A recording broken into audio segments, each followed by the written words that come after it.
नमस्कार दोस्तों। चैत्र नवरात्रि का महापर्व चल रहा है और इस नवरात्रि में सभी लोग पूजा पाठ व्रत करके पुण्य अर्जित करना चाहते हैं।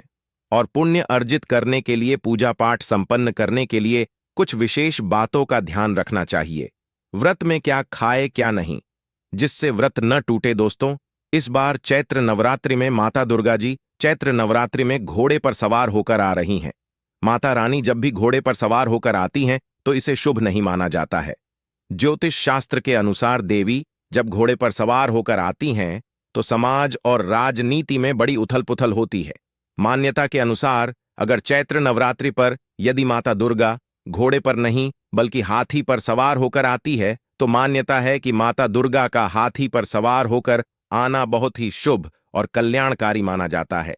जीवन सुखमय हो जाता है, भक्ति का भरपूर लाभ भक्तजनों को मिलता है। दोस्तों, इस बार नवरात्रि पूरे 9 दिनों तक चलेगी, यानी 9 दिनों तक नवरात्रि का पर्व मनाया जाएगा।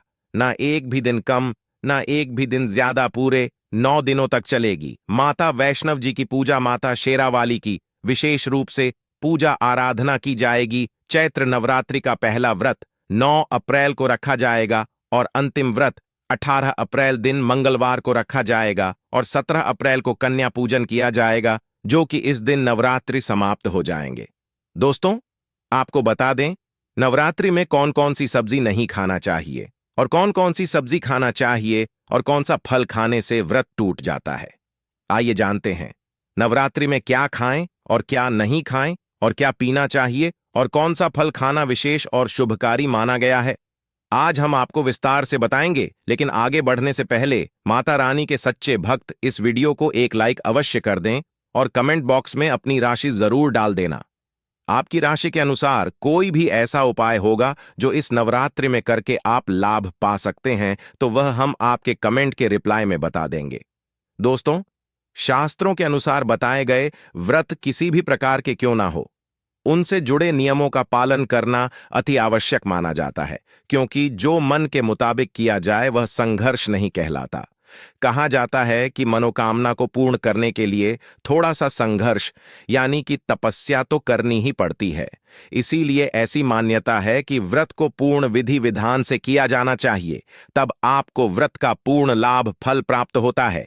अति उत्तम और शीघ्र दीर्घायु वरदान प्राप्त होता है। आपकी सभी मनोकामनाएं शीघ्र ही माता रानी पूर्ण करती हैं। ऐसे व्यक्ति को मरने के बाद माता रानी के चरणों में स्थान मिलता है। वह सदैव मां की सेवा करता है। ऐसा भक्त स्वर्ग लोक में जाता है। इसीलिए हर शास्त्र यही कहता है कि सच्चे दिल से अगर आपके मन में ईश्वर के प्रति श्रद्धा हो तो बिन पूजा पाठ के ही सारा फल मिल जाता है, और अगर मन में ईश्वर के प्रति शंका हो तो उस मनुष्य को कई जन्मों तक सुख नहीं मिलता, वह नरक में ही भटकता रहता है। भागवत गीता में भगवान श्री कृष्ण जी ने स्वयं कहा था, जो मनुष्य सच्चे हृदय से ईश्वर को पुकारता है तो उसका नाता उस शक्ति से जुड़ जाता है जिसे आपने सच्चे हृदय से पुकारा था। इसलिए भगवान भी कहते हैं कि सच्चे हृदय से ही ईश्वर को पुकारो तो वह आपकी हर मनोकामना को पूर्ण करते हैं। दोस्तों, कई लोग ऐसे हैं जो भगवान के सामने घंटों पूजा पाठ करते हैं तथा रोते हैं, फिर भी भगवान उनकी कभी नहीं सुनता। दरअसल जब आप सच्चे मन से ईश्वर को पुकारते ही नहीं हैं तो भला वह आपकी पुकार कैसे सुनेंगे। दोस्तों, यह तो थी वह बातें जो भक्त और भगवान के बीच की है। अब हम जानते हैं नवरात्रों के दौरान क्या नहीं खाना चाहिए और क्या नहीं पीना चाहिए और कौन सा फल खाने से व्रत संपूर्ण और सफल हो जाता है। दोस्तों, चाहे मर जाना भूलकर भी नवरात्रि के दिनों में पानी पूरी कभी मत खाना, क्योंकि इस दिन कभी कभी बीच में शुक्रवार पड़ जाता है और शुक्रवार को मां संतोषी का दिन कहा जाता है। माता संतोषी खट्टी चीज खाने वाले व्यक्ति से हमेशा क्रोधित रहती है, नाराज रहती है, क्योंकि नवरात्रों में माता संतोषी जागृत अवस्था में हो जाती है। माता संतोष की शक्ति नवरात्रों में कई करोड़ गुना बढ़ जाती है। नवरात्रों में जब शुक्रवार पड़ जाए तो इमली नहीं खाना चाहिए। माता संतोषी रुष्ट हो सकती हैं, आपको दंड दे सकती है। नींबू नहीं खाना चाहिए। वैसे तो नवरात्रि के व्रत में नींबू खा लेना चाहिए, लेकिन याद रखना शुक्रवार हो तो माता संतोषी के क्रोध से बचने के लिए नींबू नहीं खाना है। इस दिन नींबू का त्याग करना चाहिए। दोस्तों, पानी पूरी क्यों नहीं खाना चाहिए? क्योंकि उसमें लहसुन प्या होता है और खट्टा भी होता है, जो व्रत को भंग कर सकता है, पाप लग सकता है। ध्यानपूर्वक अगर आप शुक्रवार को खट्टा नहीं खाते हैं तो माता संतोषी आपको धन धान्य से मालामाल कर देती है, आपके घर में अपना वास बना लेती है। बस शुक्रवार के दिन, नवरात्रों के दिनों में इस चीज का त्याग करना चाहिए, पालन करना चाहिए। नवरात्रों में लहसुन, प्याज और खट्टा, फिर चाहे आपने व्रत भी नहीं रखा है, फिर भी आपको शुक्रवार के दिन या अन्य दिनों में लहसुन प्याज नहीं खाना चाहिए। लेकिन हां, पानी पूरी आप खा सकते हैं, वह भी जब नवरात्रि समाप्त हो जाए। दोस्तों, नवरात्रि के दिन सेब जरूर खाना चाहिए। शास्त्रों में बताया जाता है कि भगवान के भोग में सेब आदि जरूर अर्पित किया जाता है। अगर आपका व्रत है तो आपको सेब जरूर खाना चाहिए। केला, पपीता, तरबूज और मीठे अंगूर जरूर खाना चाहिए। इन फलों से व्रतधारी को शक्ति मिलती है और व्रत संपूर्ण हो जाता है। शास्त्रों में बताया जाता है कि नवरात्रों के दिनों में सीताफल जरूर खाना चाहिए। सीताफल खाने से 20 ऐसी बीमारियां हैं जो खत्म हो जाती हैं। माना जाता है नवरात्रों के दिनों में सीताफल का घर में प्रवेश होना बड़ा ही शुभ माना गया है। सीताफल खाने से नवरात्रि का व्रत सफल हो जाता है, क्योंकि इसमें माता सीता का आशीर्वाद मिला हुआ होता है।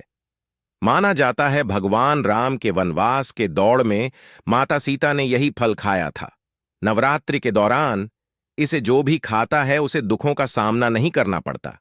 सीताफल आपको जरूर खाना चाहिए। माता सीता प्रसन्न होती हैं और आशीर्वाद देती हैं। दोस्तों, नवरात्रों में तेल की तली हुई हरी मिर्च खा सकते हैं, लेकिन कम मात्रा में खाना है। व्रत के दौरान ज्यादा तीखा नहीं खाना चाहिए। व्रत में तीखा खाने से व्रतधारी की जो पेट की आंतें होती हैं उसमें जख्म हो सकते हैं। क्योंकि इस दौरान हम व्रत का पालन करते हैं तो हमारे पेट में कुछ नहीं होता, इसीलिए हल्का खाना खाना सर्वप्रिय और उत्तम माना जाता है। व्रतधारी को रसीले आलू अवश्य खाना चाहिए। इससे हमारे शरीर में ऊर्जा की भरपूर जरूरत जो होती है पूरी हो जाती है। आप आलू का पानी पी सकते हैं, रसीले आलू जरूर खाना चाहिए। दोस्तों, नवरात्रों में भिंडी की सब्जी जरूर खाना चाहिए। भिंडी में कई ऐसे पोषक तत्व होते हैं जो हमारी हड्डियों को मजबूत बनाते हैं, तथा नवरात्रों में बैंगन की सब्जी जरूर खाना चाहिए। लेकिन याद रहे, जब नवरात्रों में सोमवार पड़ जाए तो बैंगन की सब्जी मत खाना, पाप लगेगा। नवरात्रों में सब्जी में हरा धनिया जरूर डालना चाहिए। हरे धनिये से भी व्रतधारी को पोषक तत्व मिलते हैं। नवरात्रों में हरा धनिया अवश्य खाएं, इससे जो शुगर लेवल होगा वह कम हो जाएगा। नवरात्रों में रिफाइंड का तेल और सरसों का तेल भूलकर भी व्रत के दौरान नहीं खाना चाहिए। मूंगफली का तेल और देसी घी और गोले का तेल खाना अच्छा माना जाता है। दोस्तों, नवरात्रों में व्रतधारी को डब्बा बंद लस्सी, डब्बा बंद जूस नहीं पीना चाहिए। उसमें कई केमिकल मिले होते हैं जिसके कारण आपका व्रत टूट सकता है। जब भी आप फलों का जूस पिएं तो याद रखें उसमें नमक ना डालें, नहीं तो व्रत टूट जाएगा। साथ ही साथ जूस में बर्फ भी नहीं डालना चाहिए। फलों का सादा जूस पीने से व्रत सफल होता है। दोस्तों, नवरात्रि के दौरान सिंघाड़े का आटा या कूटू का आटा खाने से पहले यह देख ले कि आटा पुराना नहीं होना चाहिए, क्योंकि पुराने आटे में कीड़े वगैरह पड़ जाते हैं जिसके कारण आपका व्रत टूट सकता है। क्योंकि ये छोटे छोटे कीड़े हमें दिखाई नहीं देते और आपके मुंह तक पहुंच जाते हैं। ऐसा आटा खाना मतलब कीड़े मकोड़ों का मांस खाने के बराबर माना गया है। दोस्तों, नवरात्रि के दौरान आप शाम के समय खाने में दही ले सकते हैं, आलू वगैरह खा सकते हैं, आलू के चिप्स खा सकते हैं, साबूदाने की टिकिया बनाकर खा सकते हैं, साबूदाने की खिचड़ी खा सकते हैं, आलू के पापड़ भी खा सकते हैं। कि सब्जियां तो ऐसी है जो नवरात्रि के दौरान भोजन में शामिल कर सकते हैं। इससे आपको एनर्जी मिलेगी और व्रत सफल हो जाएगा। नवरात्रि के दौरान आप दूध पी सकते हैं जो आपको ताकत देगा। चाय वगैरह भी पी सकते हैं, लेकिन याद रहे उसमें नमक न डालें। चाय नमक डालने से व्रत भी टूट जाएगा और हड्डियां भी गल जाती हैं। एक बात का ध्यान रहे, व्रतधारी को पेट भर खाना यानी गले तक भोजन नहीं करना चाहिए, नहीं तो व्रत रखने का कोई भी फायदा नहीं होगा। थोड़ा थोड़ा खा सकते हैं। दोस्तों, नवरात्रि के 9 दिन आदिशक्ति मां दुर्गा को समर्पित होते हैं। नवरात्रि के 9 दिन माता रानी के 9 अलग अलग स्वरूपों का पूजन किया जाता है। नवरात्रि के 9 दिनों तक माता रानी को अलग अलग स्वरूप के हिसाब से अलग अलग पुष्प, अलग अलग भोग अर्पित किए जाते हैं। लेकिन क्या आप जानते हैं, कुछ ऐसी वस्तुएं हैं जिन्हें नवरात्रि के दौरान भूलकर भी माता रानी को अर्पित नहीं करना चाहिए। अगर इन वस्तुओं को आप गलती से भी माता रानी को अर्पित कर देते हैं तो आपको व्रत और पूजन का पूर्ण लाभ नहीं होगा। इसीलिए माता रानी की कृपा प्राप्त करने के लिए आपको यह जानना अति आवश्यक है कि वह कौन सी ऐसी वस्तुएं हैं जो माता रानी के पूजन में भूलकर भी इस्तेमाल नहीं करना चाहिए। तो आइए मां का जयकारा लगाते हुए वीडियो को शुरू करते हैं। दोस्तों, नंबर 1, नवरात्रि के दौरान शादीशुदा महिलाओं को सफेद कपड़े पहनकर पूजा पाठ नहीं करना चाहिए। साथ ही साथ काले कपड़े भी नहीं पहनना चाहिए। इससे पूजा व्रत आदि खंडित हो जाती है। माता की चौकी जब आप लगाएं तो उसके नीचे कागज नहीं लगाना चाहिए।